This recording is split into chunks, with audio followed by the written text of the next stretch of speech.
I'm Rip Esselstyn, and you're listening to the Plant Strong podcast. What if your dinner plate could tell the story of your past and shape your future? How cool would that be? Author and plant-based advocate Dom Thompson returns to the Plant Strong podcast to discuss his new book, Eat What Elephants Eat, to explore his deeply personal journey of change. And I want you to know that this isn't just a recipe book, but it's also a manifesto of sorts on how to live a life that is truly connected to your values.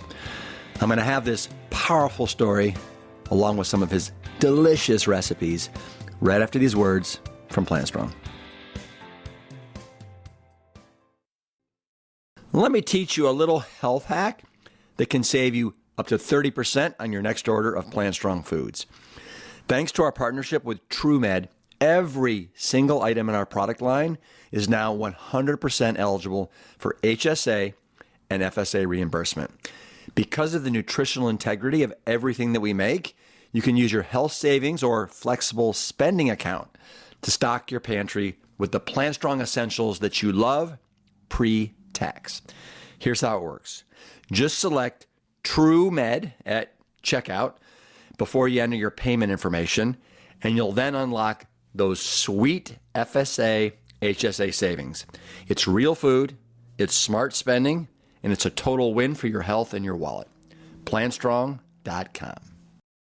If you're looking for the perfect excuse to invest in your health this fall, both personally and professionally, start planning now for the Plant Strong Black Mountain Retreat. It's November in the stunning Blue Ridge Mountains of North Carolina. Not only will you spend 5 powerful days immersed in Plant Strong living, movement, and connection, but if you're a healthcare provider, you'll also earn continuing education credits that are included with your registration. That means it's not just a retreat, it's a professional investment. This is your chance to recharge, reconnect, and return home inspired with the knowledge and support to lead by example. Spots are limited, and November will be here before you know it. Head to plantstrong.com/retreats and start planning your Plant Strong escape right now. Eat what elephants eat. Why elephants, you may ask? As you get to know Dom Thompson, you'll understand why the elephant is his spirit animal. It's big, it's powerful, and yet somewhat gentle and mysterious. It's also the largest land animal that eats plants. And no one will ever accuse an elephant of being weak. A little over 2 years ago, I had Dom on the podcast to share his very incredibly intense and personal journey. Growing up on Chicago's West Side, Dom became involved in the drug trade that led to his imprisonment in his early 20s. And it was in prison that he resolved to adopt a lifestyle that caused no harm to other beings. And his mantra, if it requires harm, then nah. His book, Eat What Elephants Eat, intertwines his personal story with practical guidance on how you can also adopt a plant-based lifestyle, featuring 80 simple vegan recipes and meal plans. We also discuss the deeper meaning of food as a powerful bridge to identity and community. Dom's strength is rooted in his empathy, and you'll hear all about that today. So please welcome back to the Plant Strong podcast, Dom Thompson. Dom, my Plant Strong brother, welcome back to the Plant Strong podcast. Thank you for having me. It's always a pleasure to connect with you, brother. Yes. Well, and we haven't connected for almost 2 years to the weekend, because it was 2 years ago that we invited you down to be part of Team Plant Strong for the 5K half marathon or the full marathon that was taking place here in Austin that weekend 2 years ago. And I can't remember, did you do the half marathon, the full marathon, or the 5K with me? I did a 5K. Yeah. Yes, you did. But I'm down. You can put me on record. I'm down to do it again next year with you, even do a half or a full. I'm down to do it next year too as well. Because we had a good time. It was a great turnout. To Yeah. those of you who are listening, really great time to have like-minded folks for the amazing Plant Strong team and those that may not be a part of the team. I had a really great time meeting everyone that's a part of that Austin community. It was really fun. Yeah. Yeah. Yeah. It was great. Thank you. And this year, they just had it this last weekend. Okay. And I think it was 21 degrees the morning of. Wow. It was Wow. cold. Yeah. Yeah, it was cold when you and I did it, but it wasn't 21. I think it was 35 when we did it. But Yeah. yeah, I think that's going to be the norm going forward for unless they should push it a month ahead so people can have a more comfortable race now. Yeah. I don't think that's going to happen. So tell me, where are you today? Where am I talking to you from? Sure. Yeah, I know. It's like, where's Dom? Like I was just telling my people um, at my publishing team, I've logged the last 3 weeks. Myself and my fur kid Rock, we've been on the road the last 3 weeks doing some press for the book. We logged over 50 hours in the car alone doing a drive because what a lot of people don't know about me, I don't believe in crates. I don't believe in kennels. I don't believe in doggy daycares in terms of leaving my fur kid. So if I can, he goes with me 80% of the time. He's a big 70-pound husky. So he drives with me anywhere if I have that opportunity to get to that destination. And I don't care if it's in Chicago, New York, Miami, even this summer when we go shoot this movie, he will be going with me and we'll drive cross country to LA specifically. And the 20% of the time he's unable to go with me. If I have to get on a plane, I'll fly my nephew from Chicago to watch him, to house sit to watch him. So we just got back in town, him and I, and I'm back home. This is here home in Atlanta. So that's where I'm at today. Wow. Okay, there you go. And you mentioned, you just kind of lightly dropped that you're going to be working on a movie. Like, is that? Yeah, no, I can share it. I was given the opportunity. I was approached to have my life story be a feature film. So it's a major multi-million-dollar movie project. We will be shooting sometime this summer. I'm an advisor on set. I'm not a part of the movie, being in the movie, but it's a feature film with a full cast, film crew, and all of that. I'm really excited about that project, and it's focusing on the incarceration component with flashbacks that led up to me being incarcerated, including the transformation of who I end up becoming today, which is who you all know as an advocate for human and animal rights, as a former vegan athlete, and as a social entrepreneur trying to make plant-based eating accessible and, more importantly, affordable. Yeah, so I'm very fortunate and very excited to bring this movie to you all, or be a part of the team that's bringing this movie to you all in the next year or two. Yeah. Wow. Do you know what the name of the movie is going to be?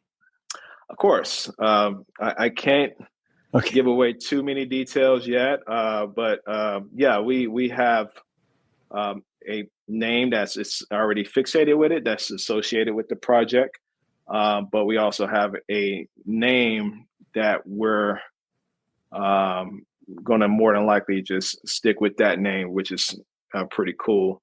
Okay. But yeah, I can't give away too many details about it, but yeah, it's a movie based on my life story. And do you know who plays Dom? So we're actually actively right now going through that casting process. And I don't know if you know anything about movies or movie making. This was the first for me, so I learned a lot already for the project. But we are going right now through the casting process, and I can't give away too many details, but I'm excited to see, especially the specific supporting roles that will be put in place. But we do have some good ideas. Yeah. Great. I mean, and listen, and I don't want to talk too much about the this film that you No, I'm feel free. I'm okay with it. Yeah. But I'm just curious. So like, and we're going to get into this incredible book that you just wrote called Eat What Elephants Eat. Here it is with, of course, you on the back wearing your digs. Yeah. But I would imagine it sounds like this movie project was brought to you before you had the book. Who had the insight to go, let's make a movie about Dom? Yeah. So the movie, you're right. Usually what happens when a book is produced, then studio heads may take notice like, oh my God, this is an amazing book. And my book, as you probably already got a chance to read through a little bit, is a hybrid. It's not just any cookbook with these amazing whole plant-based recipes, but it also gives you my why and my background and my origin story in the beginning. So it's an autobiography that comes together with a cookbook, and then you have Eat What Elephants Eat, the book. And so with respect to the process on how this movie opportunity came into my ecosystem, I have been courted over the years to be a part of a lot of different projects, from documentaries that's vegan related to non-vegan related, including some of the bigger projects, some of the original, let's just call it original producers or money guys that felt like, well, why weren't you a part of this project, or why wasn't you on this documentary? And I explained why, conflicts of interests or conflicts of timing and more. But some of the same producers behind a lot of incredible projects that and documentaries that have been produced approached me about doing this movie project. And they had a chance to also, they already knew my story, and they felt like my story needs to be published and produced.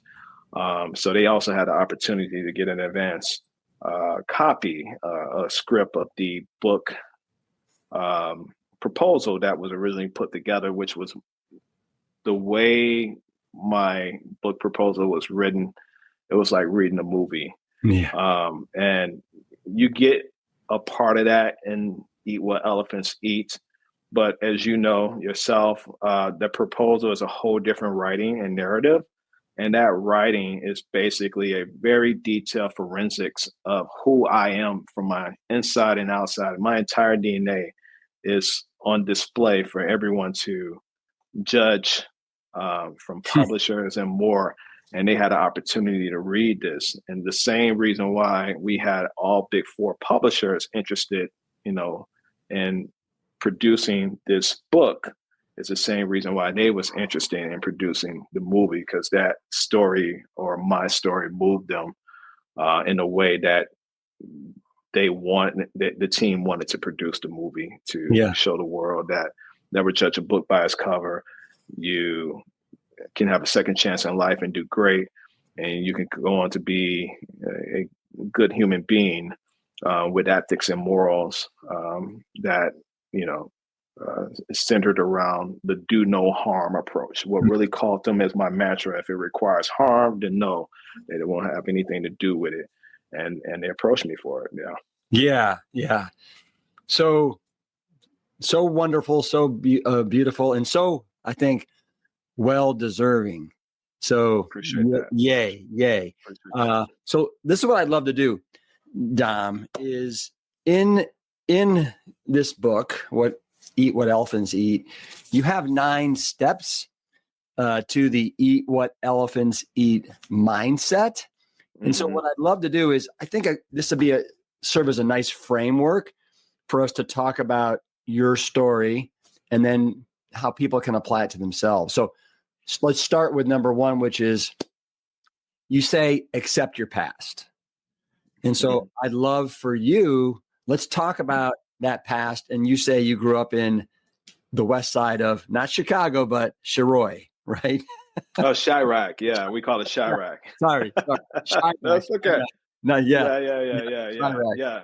That's Uh, an acronym. Yeah. So Chirac is like Chi-Town is an acronym of Chicago, specifically, which is the city I grew up on. I grew up on the West Side, and my past includes growing up in a very poor and violent neighborhood, or experiencing some of these experiences that has shaped me into who I end up becoming short term and who I also end up becoming long term with respect to my personal evolution.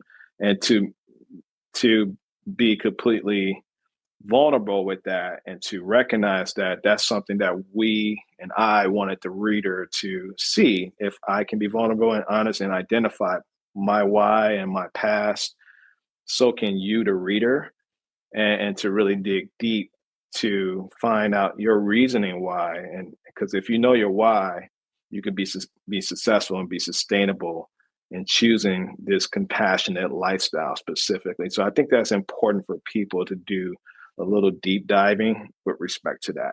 yeah. Yeah. And just so people get a little bit more color around your past, I to me, it's just tragic. And I don't know if this is still going on. It's just the way things are, but what you witnessed as far as almost all the men in your life, basically either being murdered or going to prison because they were part of the, what was the name of the gang? The Vice Lords? Vice Lords, good. Yeah. The Vice Lords. And I think I think that you were kind of not wanting to go that path, but you just saw the money and the power, and it was just, you couldn't stay away from it. It wasn't really not wanting to, it was just like, there's a fork in the road, and you have a choice to go left, which is job, school, football, and then more than you had this choice like, okay, hustle, get some money to help family, help yourself, help the community. And you're good at both.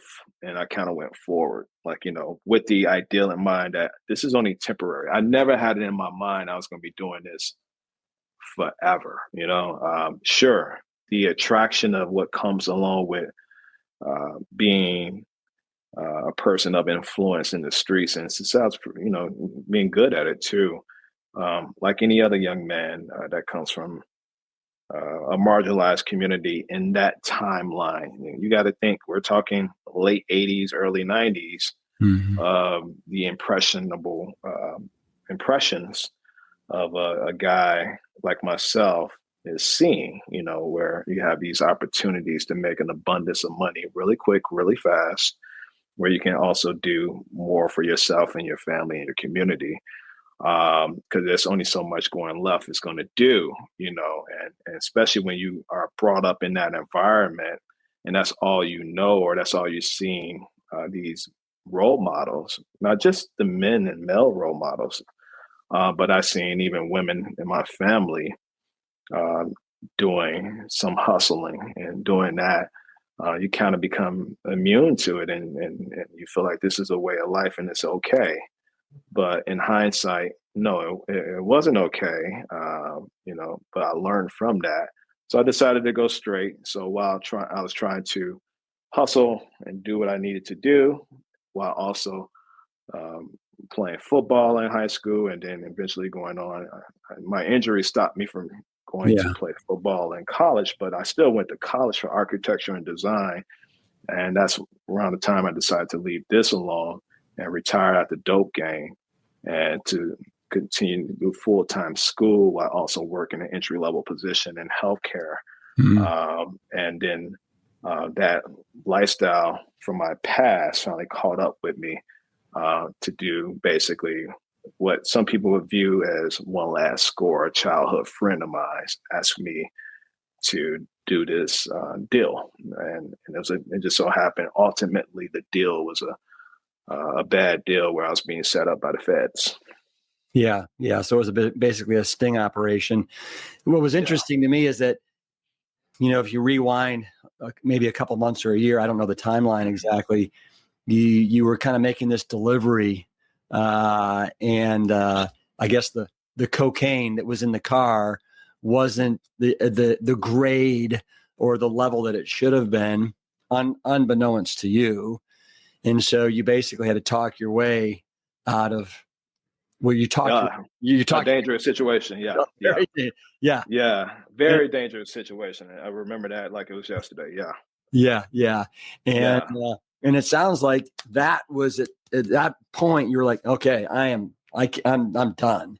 And then to your point, that one last, as you refer to it in the book, you had that one last pothole that basically bit you pretty hard, where it was a sting operation, and it was basically Dom versus the United States, right? Yeah, and I tell people all the time, it's truly one of the most scariest pieces of paper that anyone can see. It's not you versus your county. It's not you versus your city. It's not you even versus your state. It's you versus your government, your country, the people of the United States of America versus you, which tells you and anyone that's haven't had this experience dealing with their government, that's basically saying the government has enough evidence on you, the federal government, where you were indicted by a grand jury and you are their conviction rate is like 87%. You're gonna have some consequences one way or the other. And that's one of the most scariest feelings I have ever experienced in my life, when I seen that piece of paper. And it doesn't get any worse than that, for sure. It's very stressful. And then when they put you in these certain conditions, including me ended up being in the hole, is very inhumane in some of the things I have seen and experienced while I was in there. Yeah. Well, we'll talk about that in a sec. I'd love to talk about it in a little more detail, but sure. So I'm just going to kind of go back. So to your 9 steps to, eat what elephants eat, the mindset. So number 1 is basically accept your past. Number 2, we're kind of talking about it, which is learn from your mistakes. And maybe, how long do you think it took you before you were able to learn from some of your so-called mistakes? Instantly. Yeah. When I tell you,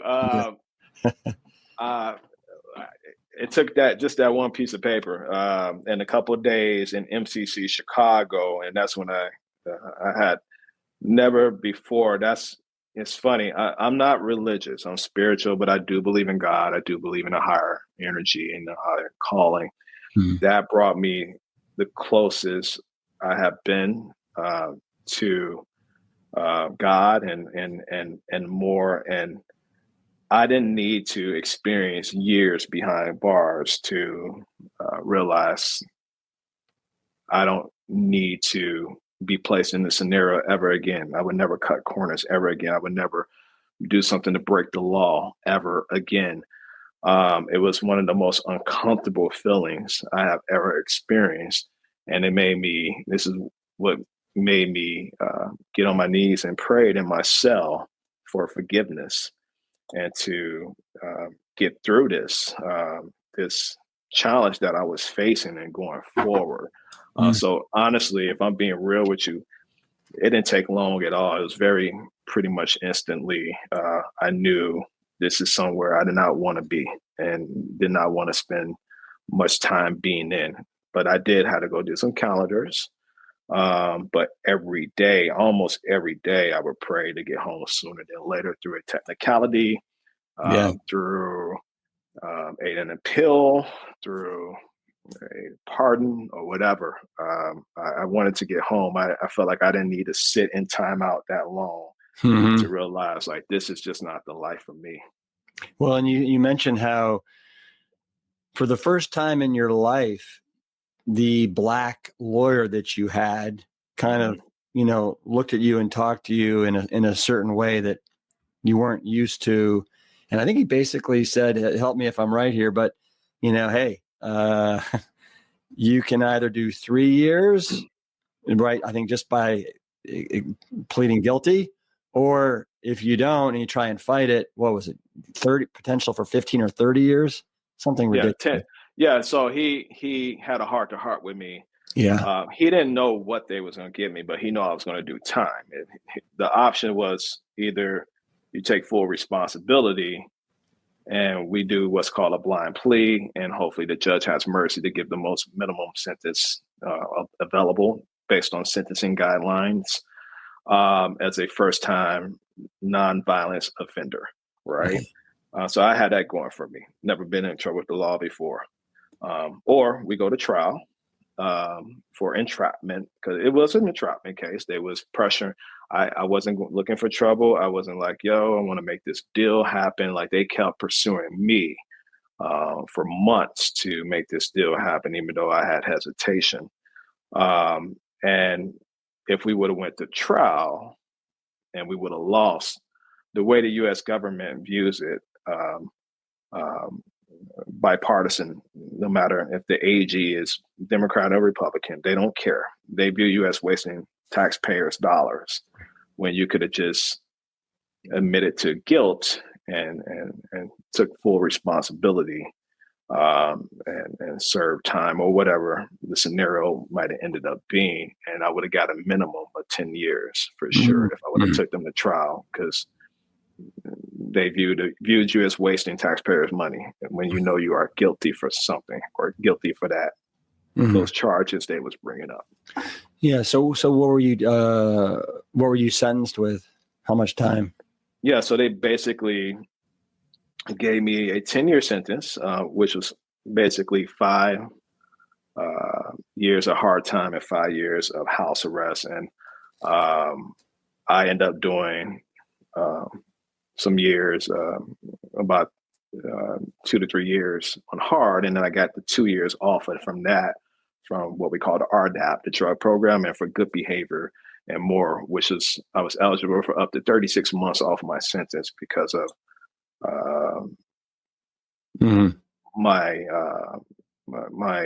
background in terms of being a non-violent offender, first time offender, and basically not causing trouble during my duration of my time. And then I came home where I had a mandate of 5 years of house arrest, where my requirement was to get housing, find housing, and get a job. And I was able to do both after serving about 6 months and halfway out. So I was basically homeless for 6 months, until I was able to come home. Until I was able to get a apartment and get a job, which was my healthcare job that excelled. And then being a role model citizen, I had curfew. I was only able to leave my home from 6 a.m. and I had to be back by 7 p.m. That was my curfew. I was only allowed to be away from my home within the vicinity radius, like a 30-mile radius of Chicago, to just go to work, basically. But I had to be home by 7 p.m. Every day. And they would call me up to 5 times throughout the night from 7 p.m. to 6 a.m.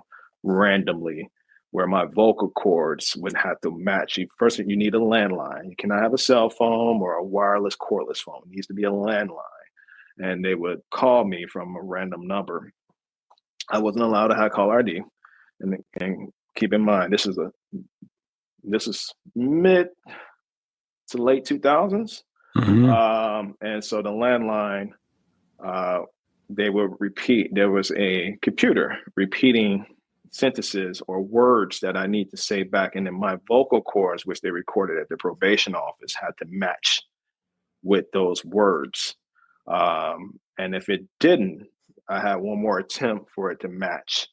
Because their goal is to make sure I didn't leave my home or not doing any illegal activity outside of the curfew hours.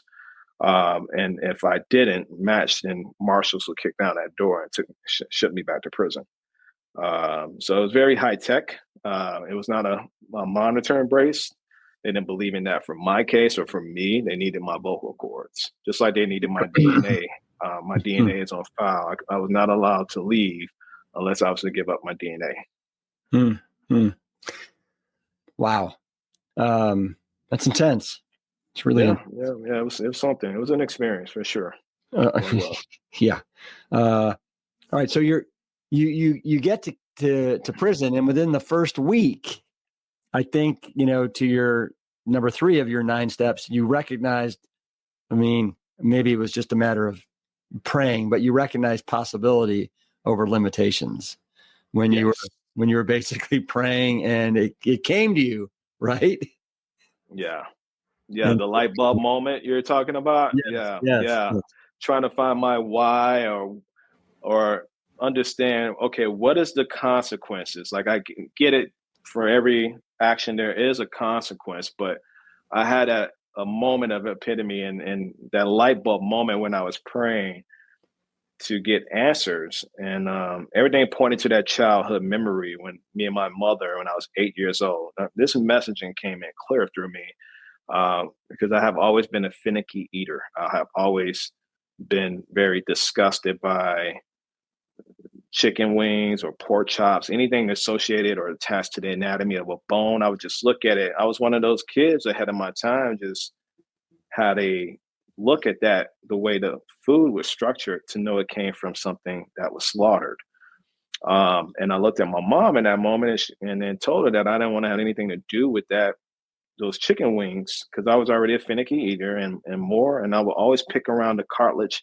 To me, digging in those wings felt like digging in my own forearms, Hmm. where you're going through the little veins. You see the little blue veins of the chicken wing, and I would like pull just a little bit at the flesh and just eat that. Versus typically when people eat chicken wings, they're like, clean bone and all. That was not my style. I just hated it. In that moment, me and my mom had a conflict. And I told her I didn't want these chicken wings because they felt like little bitty arms. And it's not like she can rush to Google to be like, what do I feed this guy? But she, after processing it and gave it some thought, she realized that, yeah, he's viewing this piece of meat as a dead piece of flesh. And she ended up going to the local grocery store to buy me fish sticks. Right, so right. I end up so I end up eating a lot of fish sticks and chicken nuggets, as long as it didn't have any bone attached to it. But that moment, and that memory, and that messaging was very clear in that moment of prayer in my prison cell, where if you're an 8-year-old Dominick or an 80-year-old Dominick, if karma or the universe shows you something, it's truly important for you to see through it, to really go all the way through it, to see what is this messaging about. And I, in that moment, was on to something, but I chose to continue to go on my life to eat meat, of course, in a very aesthetic way, the way food engineers are very creative at doing, to mask what it actually is. Um, and I felt like the universe, based on the messaging I received from my prayer, was removing me from society to really evolve and become who I became today, which is my mantra I created in that moment. I did a hard spiritual reset, that if it requires harm, then nah or no, I don't want to have anything to do with it. And it was in that moment of prayer that light bulb went off, where I denounced eating meat and made a deal with the universe or God that I would never eat meat again. And I never looked back. And that was about 24 years ago. Yeah, yeah.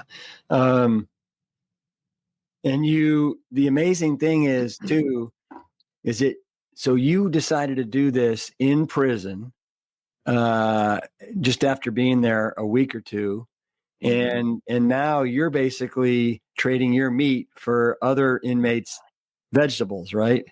Absolutely. I would trade my meat protein for my cellmates for their carbs. So I ate a lot of simple and complex carbs, and they thought I was crazy and a weirdo for that. But they was happy to make that deal with me because they got more meat protein. They thought they was getting a better deal out of it. When in Mm. hindsight, I was getting a better deal because I went on to become very strong, very powerful, one of the strongest guys in the prison system, because we would have what's called liftoffs. And in a population of over 1,000 inmates, I was always in the top 10, benching heavy, over 400 pounds, 405, squatting over 500, deadlifting 500 like it's nothing. Guys deadlift and pull 315 or 405, but me, it was just like clockwork, nothing. Yeah. That's super impressive. Did you get any? Did any of the guys or gals go, I want to eat what he's eating? Well, it wasn't a co-ed prison. It was only one gender. But yeah, no, they didn't. It's funny. I think you get more men and women in today's society that, especially now, I feel like there's a lot of trolls online and a lot of more people that speak very, very recklessly and ignorant to something that they don't know or fear, but speak more down on people that eat plant-based food. Because back in those days, and it could have been the fact that I'm in the feds, I'm not in the state. State is a different type of criminal. Federal, you're in there with kingpins to guys that do white collar crimes and just more of a mature criminal, more of a high level criminal. They didn't give a S about what I ate. They thought it was weird and they thought it was crazy, but they wasn't like thinking I'm less than them at all. So no, they didn't really take to that. Like, I need to eat what he eats. They're just like, no, that's cool. He can do that. Yeah.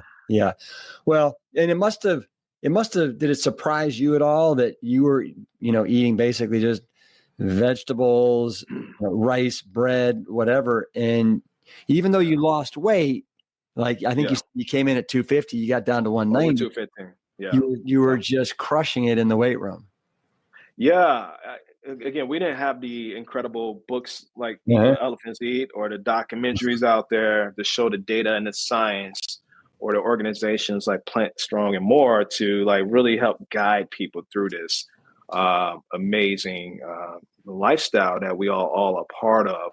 I have no idea what was going to happen to my body because I did it for ethical reasons. And but my God, me doing it, my body became its own experiment in itself. I didn't know if I was going to wither away either. Like, that's the concept where you're like, oh, you're going to eat vegan, you're going to wither away. Hell, I not that I thought I was going to wither away, but I didn't care because I didn't want to harm and eat animals anymore. Then if I wither away, I wither away.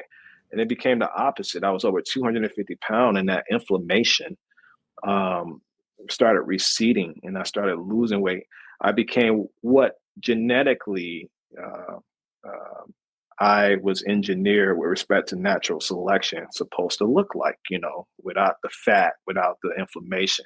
Now, still strong and more, but the counter production of lifting weights while also eating plant-based, it was a beautiful mix that just produced a really incredible body of work and that can lift heavy and can basically walk that walk, not just talk that talk. I want to read, this is an excerpt from your book, and it's basically, you talk about your transformation within the first couple of days. You say, people often ask me what those days of transitioning from a diet of meat and terrible fats to plants felt like, and I tell them, honestly, it was the closest thing that I have ever felt to feeling like I was a real life superhero with a cape, superpowers, and incredible strength. I lifted weights 2 to 3 times a day to stay occupied, but also to burn off a surge of newfound energy. I became one of the strongest men among more than 1,000 inmates in my prison compound. Yeah, that's that's something else right there. It's true too. I mean, I really did in that moment, and I wish I could get it back. I have never been a human of habit or a human that feel like, oh, I wish I could experience this again, experience that again. But that's probably one of the very few things that if I can experience what I experienced in that moment when I stopped eating meat, if I can sell that and put it in a bottle and tell people, this is how you're going to feel when you go vegan. I promise you, you're going to feel not weak. You're going to feel strong, beautiful from head to toe, inside and out, spiritually, your aura, everything, so much clarity. You're just going to feel like you're invisible in a good way. And I felt like a superhero. It's just one of the most, I swear, one of the most beautiful feelings I have ever experienced, for sure. Yeah. Well, and I think specifically for you, you know, with your story and who you were as a kid, I almost feel like everything kind of came into alignment in a really beautiful way for you in that moment in time in the prison. And it was like this, it's kind of like, wow. Yeah. So you also talk about, I love the way you talk about spirituality in the book. I love the way the way you, with so much vulnerability and honesty, talk about your journey. But you also talk about like animal-based foods versus plant-based foods. And you refer to it in a way that I've never heard before. You refer to the animal-based foods as dead energy and the plant-based foods as live energy, which, man, I love it. Can you speak a little bit more to that? Yeah, there's science to prove that, where you're talking about dead or empty enzymes or non energetic calories to when you're eating live enzymes and nutrients and more from leafy greens and plants in itself. There's like Kendrick Lamar song is "They Not Like Us." Yeah, that plant protein is different than meat protein. You don't have the itis, you don't have the inflammation. Your recovery is amazing. You're able to digest more calories and take in clean protein, especially when you're removing the middleman, which is animals. You're going directly to the source. You're superseding and going directly to the source of all essential protein, which is plant protein. Why wouldn't you want to remove that middleman? And so that's something people will learn in that part of that book, without a doubt. Yeah. Another thing that I want to talk about, because you spell it out very, very well in the book, and it's something that I think is so blatant, and that is, you say that Black America is sicker than most, and maybe it's, and I'm just wondering if you want to, yeah, it's true. That, because what I love, Dom, is that the way you're representing, the way you're setting an example, not only for all people, but specifically for the Black community, is powerful and it's needed. And yeah. A lot of Black Americans are still in very poor communities or what's deemed as marginalized communities. Depends on what part of the political party you sit on these days, because now we're in a very scary time where history is being rewrote and definitions are being redefined, which is sad, but let's call it what it is. But yeah, a lot of Black Americans and Brown Americans, Black and Brown vulnerable communities are at different disadvantages from historic practices, from predatorial to racist, including redlining and more, where they have to play catch up or allowing these inhibitors and entities come into these communities, from liquor stores to fast food shacks and big brands and big boxes that are just doing nothing but promoting and only producing fried carcinogens and more. So these are unhealthy things that a lot of kids and young adults and even other adults are conditioned to think that this is okay and this is the way of what we eat and more. And that's not true, especially when you're dealing in more dead zones where there aren't near grocery stores or farmer markets where they have access to more healthy food options in itself. And we talk a lot about that in the book specifically. So it's very real. It really is. Yeah. Tell me why the elephant? Of all the animals, why the elephant that you named this book and your whole brand after? Yeah. Eat what elephants eat. And as the book says, vegan recipes for a strong body and gentle spirit. Animals historically, if you go do a deep dive, have been fixated as a form of it's very symbolic to humans of what they like to identify with. You know, you look at all the NFL teams and basketball teams, Chicago Bears, Dallas. You have rare commodities entities like Dallas Cowboys, Yeah. but most sports teams from collegiate, high school, all the way up to pros and elite associate themselves with some form of a mascot. And most men and women, when they tap into that masculine energy, usually aspire to be in that form of that animal that has been able to be respected as most of the time as apex predators. And you see big cats and bears. It's usually a carnivore animal associated with these teams, or the human person that wants to be competitive. And elephants are some of the most gentle, some of the smartest. They are, by definition and biology wise, the largest, strongest vegans, technically. They eat nothing but plants. They don't eat other animals. Really, the biggest, strongest giants of all the animal kingdom when it comes to mammals specifically. And that reminds me a lot of what our community is about. Very gentle community, very compassionate community, and a community full of strong men and women that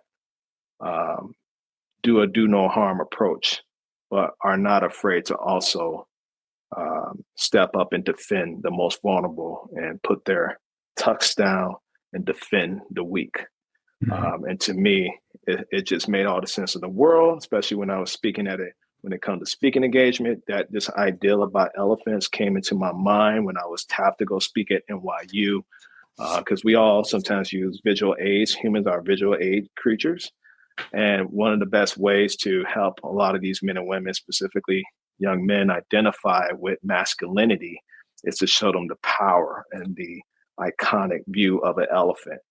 Just to let you know, you, the reader, you, the visual student that's in the audience, that elephants are plant-based, not lions. And I never looked back, and that was years and years ago. So yeah, it's something special about the elephant, not to mention it's in my DNA. Being of Nigerian and Congo descent is one of my bloodlines, and that's where they're the most protected in those national parks in Africa. The African desert elephant is the most powerful plant-eating animal alive. I want to read another excerpt. This is from page 43, and you're talking about kind of my way of the elephant. You say, but as I matured and followed my do no harm path, my new definition of strength became a non-gendered one. Love that. Based on compassion, empathy, and vulnerability. My vision of strength is inspired by two sources: my mother's kindness, integrity, ability to overcome challenges, and her willingness to communicate, and from the strength of our world's largest herbivore and my ancestral guide, the mighty African elephant. Your book is dedicated to, the three most important sources of energy and inspiration in your life: your mother, Maria, your fur daughter, Sosha. Is that how you pronounce it? Soka. Soka. That's great. And my first son, Rock. I love you all to the moon and back. Can you talk about those three sources of inspiration? Yeah, my mother, the most beautiful, gentle human I have ever had the honor of meeting. And I'm not just saying that to be biased, but she would give her last to a stranger on the street. She was the nurse that, after seeing this witness of this gunfire, when I seen my first murder at the age of 5, pulled over in the car to make sure we was okay and got out that car to check on the little girl that just got hit by that driver in that moment of that quick scenario, because that's who she is, and wanted to make sure that little girl was okay after she got hit by the hit and run scenario. And you read about that in the book. But she's the most beautiful, beautiful human being. That's the most selfless person that I have ever met to this day. Secondly, Soka came into my life. She means so much to me. She transitioned a few years ago. She left me and Rock behind. But Soka was the first animal to come into my life after I came home from prison with this militant mindset and had a very, very fragile and closed heart that I didn't even, my mother didn't think I was able to love again. Or I haven't cracked a smile in years. And when she was introduced to me, my mom brought her back from St. Thomas Islands. That's why she's named Soka. She's an island dog from St. Thomas, and their national dance is called the soca. And my mom named her Soka.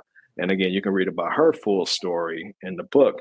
But when she was introduced in my life, gave me those big, beautiful brown Pixlar eyes, my smile returned, and my mother never thought she'd see it again.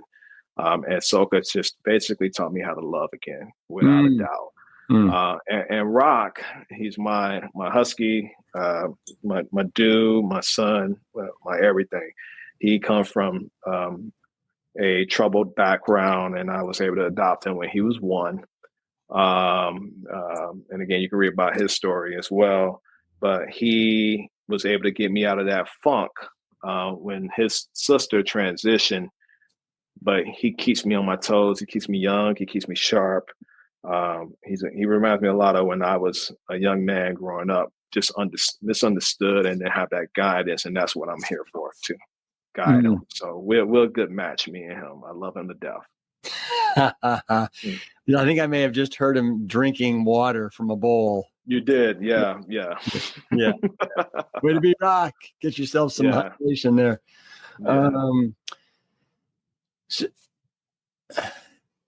So let's talk. I want to start talking about some of the incredible recipes that you have in this book, because I think, what do you have, 80? Yeah. About 80 recipes. Have you always loved like being a cook and being a chef, or is this something that you found after prison? I've been cooking since I was a little boy, because my mom was a nurse, and she worked as a pediatric nurse in the daytime and a lot of nights during the week. She would work as a nurse in a nursing home for the graveyard shift so she can make ends meet, because she had to feed 3 mouths, me and my 2 older sisters, and she was the only source of income that we had growing up in our apartment. And so I had to fend for myself. Growing up with 2 teenage sisters, one that was already on her way out the door. Yolanda did look out for me as much as she can, but Tanya, she was not making me meals when I wanted to. So I had to fend for myself. So I kind of picked up things I learned from my mom, and as well as my siblings and more. But to me, cooking is like painting. I have been really good as a natural artist, but same thing with cooking. To me, it's poetry. It's something I love doing. And I think I have the palate for it, where I know what matches with what types of spices and more. So, Yeah. Before I dive into some of the recipes, because I've marked about 10 of them that I want to walk through with you. Sure. Is your mother still alive, Maria? Yes. Yeah, she's still alive. Is she still in Chicago? No, she's in Atlanta. She's about an hour away from me, but she is moving back to Chicago this year to be closer to her grandchildren. Got it. And I mean, your mom and your sisters must be so proud of the kind of the life that you've carved out for yourself. I think they are. Okay. Yeah. They're a tough crowd for sure. That's one benefit of being a man. Black or white doesn't matter. If you are a male that was brought up around strong women, no nonsense, independent women, it definitely produces a great human being and a different type of male with a different type of perspective. So that's an advantage I have over other men. I had the chance to be brought up by strong women. Yeah. I mean, come on. I mean, I'm sure you've sent them copies of your book, right? Oh, yes. Yes, absolutely. Yeah. So my mom, very proud moment to have an altar in the family, and my sisters are proud of me without a doubt. So are my nieces and nephews, without a doubt. Right. But even more importantly, to get people in my life I don't talk to that much, or those that I haven't spoken to in years. My old boss calling me up, and I do owe her a phone call because she was one of the people that gave me a second chance when I came home to get a job, despite my background now as a felon. So that's special to me to see, because I mentioned her in the book, my old boss, Kim. And she's so proud of me. She's so proud of me and who I became. Yeah. What do you, so your mom and your sisters and maybe some of your other people you grew up with, have they embraced your veganism? Or have they? They've been inspired. Yeah. They eat plant-based. They're not completely vegan, but they eat a lot of plant-based foods or plant-based recipes because of me, from my mother down to my nieces and nephews. Without a doubt. Yeah. They have been inspired to eat better because of me. All right. Love it. So let's dive into some recipes. All right. Let's do it. Okay. So I got to tell you, the photography in this book is incredible. And that's thanks to Caitlin Bensell, right? Yeah. Caitlin is incredible. Her team was incredible. In fact, the same chef that created the recipes for photographing for Snoop Dogg's cookbook was the same kind of honor. She made my recipes and made them look good. So yes. Well, so, you have a whole section on dressings, but I saw this chickpea Caesar dressing and I was like, oh God. You got to try it. You got to try it. Yeah. It's so good. It's so good. It's one thing about the book, you have options to make what I call completely whole plant-based recipes that are completely oil-free, like you.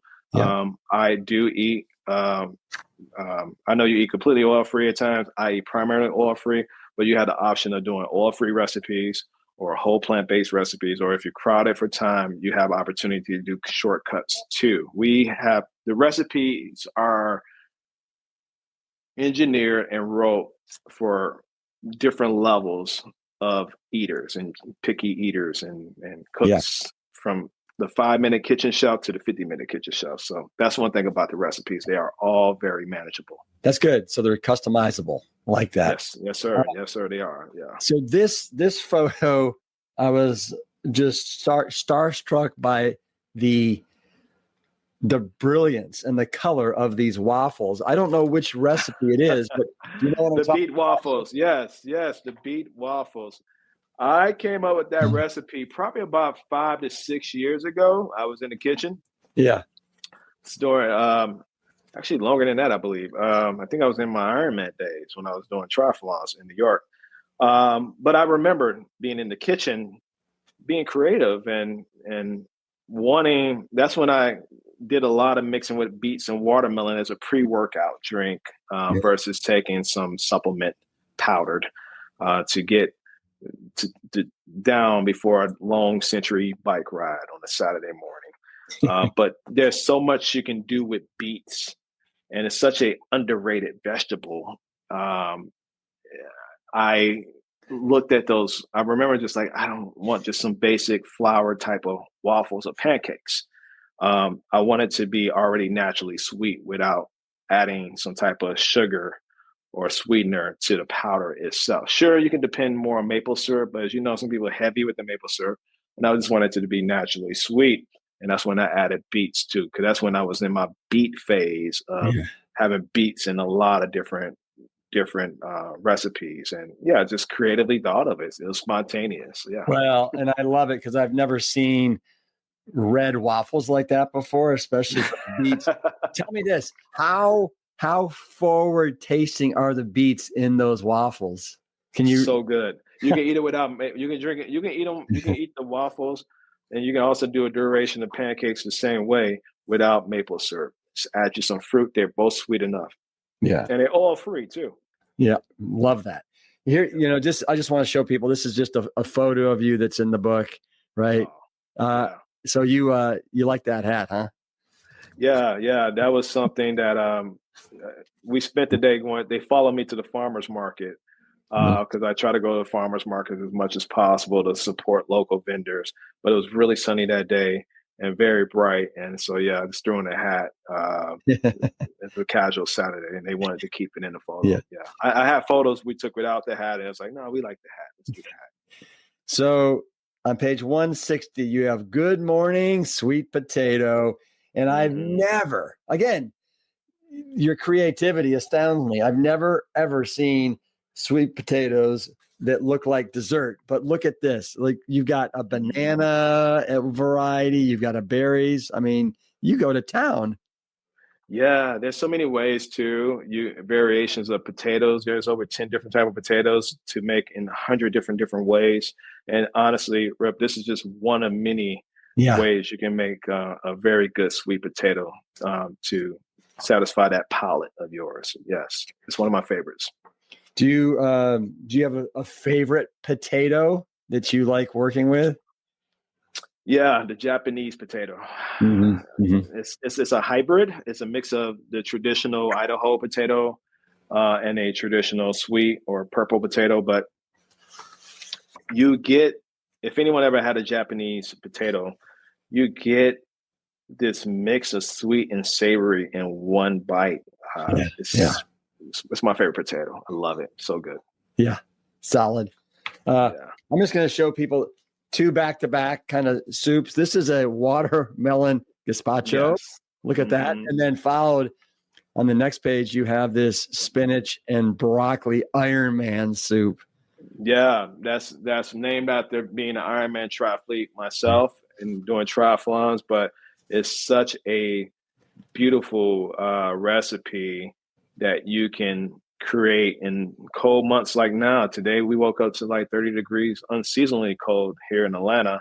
But as you know, the whole nation is blanketed with cold weather these days. So it's a really good soup to warm your heart and your soul, full of nutrients. You, like me, are a huge fan of bowl building. Yes, sir. Right? I think yeah. And so you have a whole section. This is your EWE bowl. We call it EWE. Yeah, that's our acronym. That's short for Eat What Elephants Eat. So that's the OG bowl. The first of many bowls, but that's mixed. That's on top of a bed of leafy greens, iron kale, sauteed chickpeas, Japanese potato, or you can use sweet potatoes, avocados, hemp seeds, pistachios, tomatoes. So good. You've got all kinds of wonderful bowls in this section. A lot of good bowls. Yeah.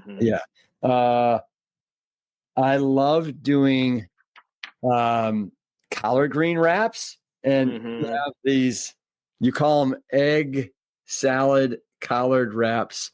And I mean, look at that. You're putting that filling in there with all kinds of great stuff. And a lot of firm tofu mixed in with the cashew mayo. Again, these could be made, for those that's listening, these could be made oil-free, very healthy substitute for the traditional alternative of an egg salad. That's full of mayo and sugars. You don't want that. Right.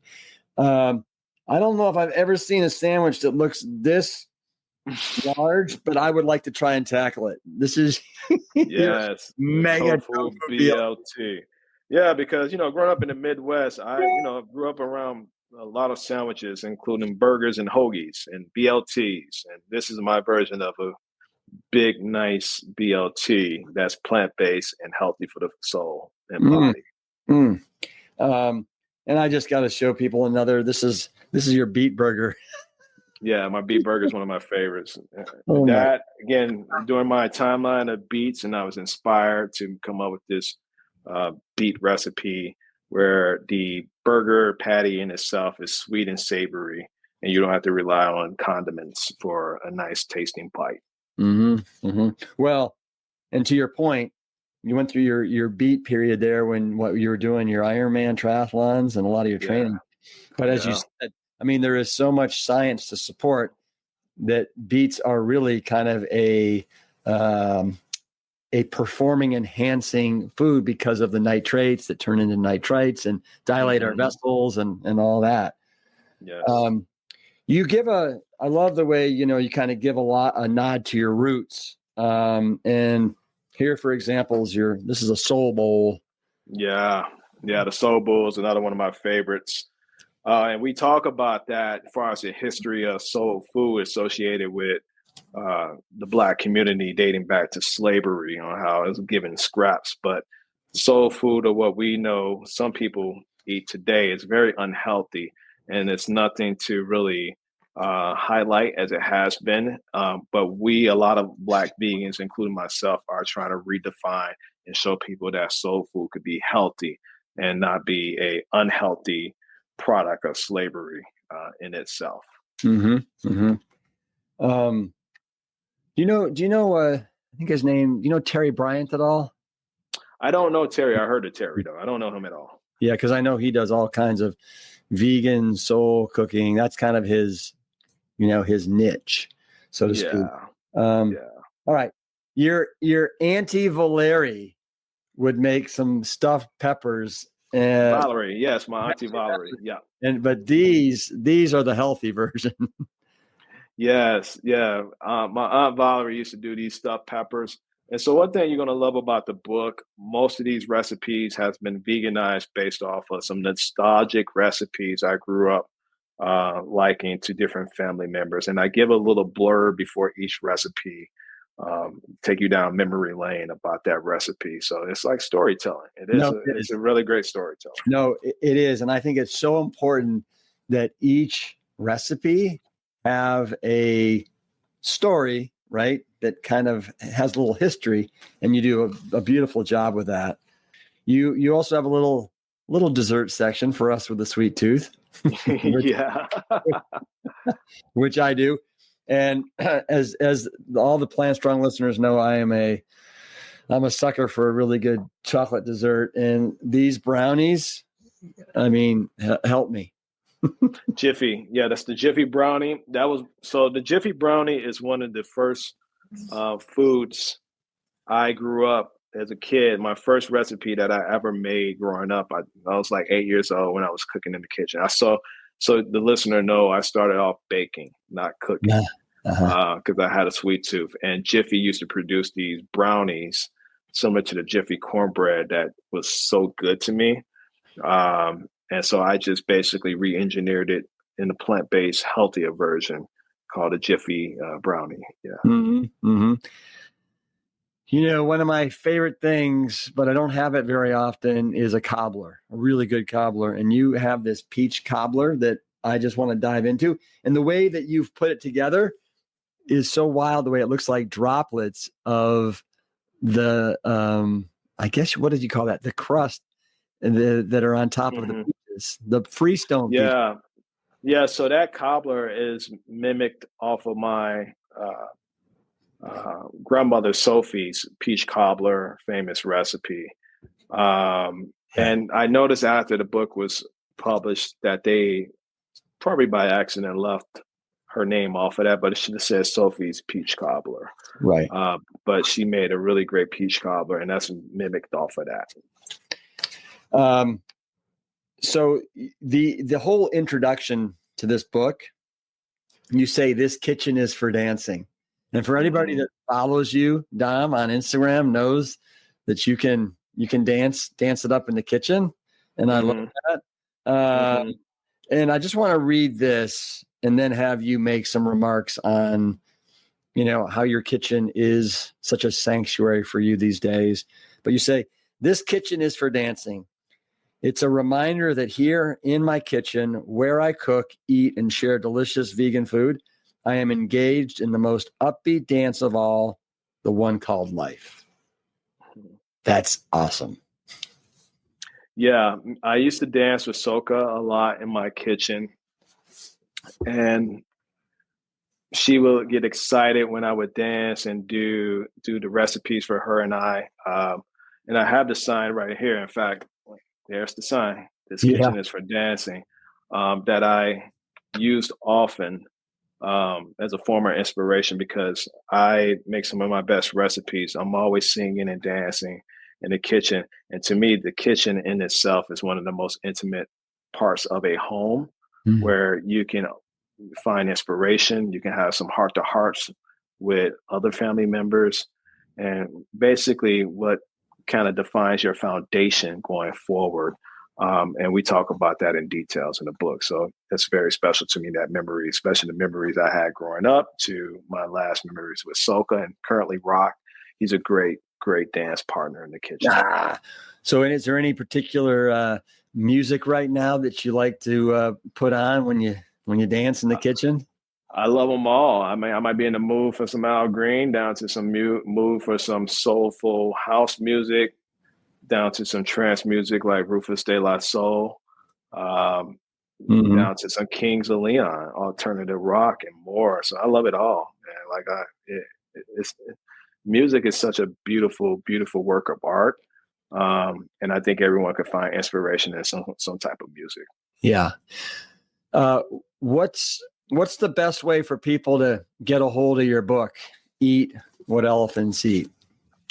The book itself, you can go to your local Barnes and Nobles to get a copy if they're still on the shelves. They have been selling out, or you can order it directly through Barnes and Noble, or you can go to Amazon, or you can go directly to the Simon & Schuster website. It's everywhere books are sold, even to your local bookstore, which I do encourage you to support.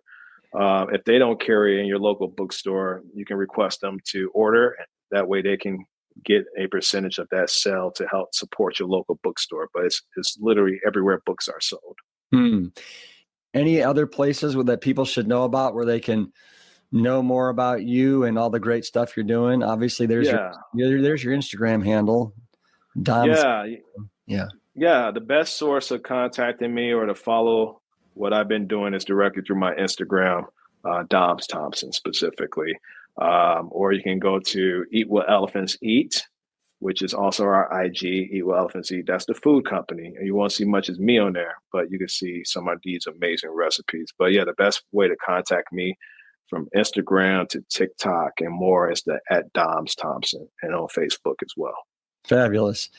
Well, Dom, thanks so much for spending some time with me today and talking about Eat What Elephants Eat. And as we talked about before we kind of went live here, I know this was a serious labor of love. You spent years on it, and congratulations on crossing the finish line.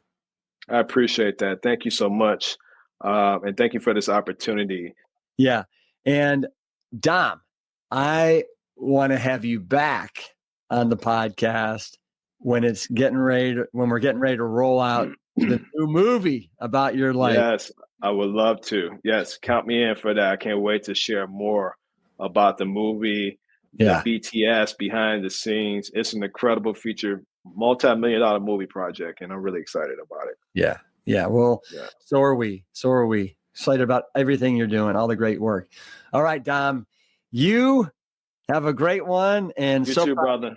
Can you kind of get a Plant Strong fist bump on the way out?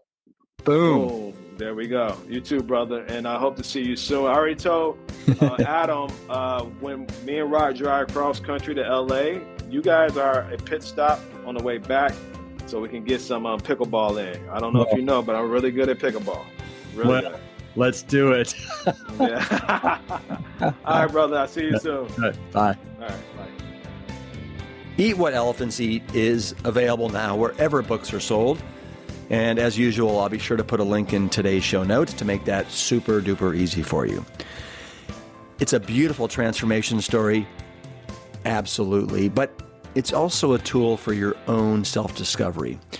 When you dig deep into your own heart, what is it that you want to be? Like Dom and like all the elephants, I know I want to continue to be and always be Plant Strong. Thanks so much for listening, and I'll see you next week. The Plant Strong podcast team includes Carrie Barrett, Lori Kordowich, and Amy Mackey.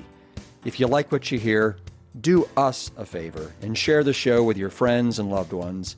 You can always leave a 5-star rating and review on Apple Podcasts or Spotify. And while you're there, make sure to hit that follow button so that you never miss an episode.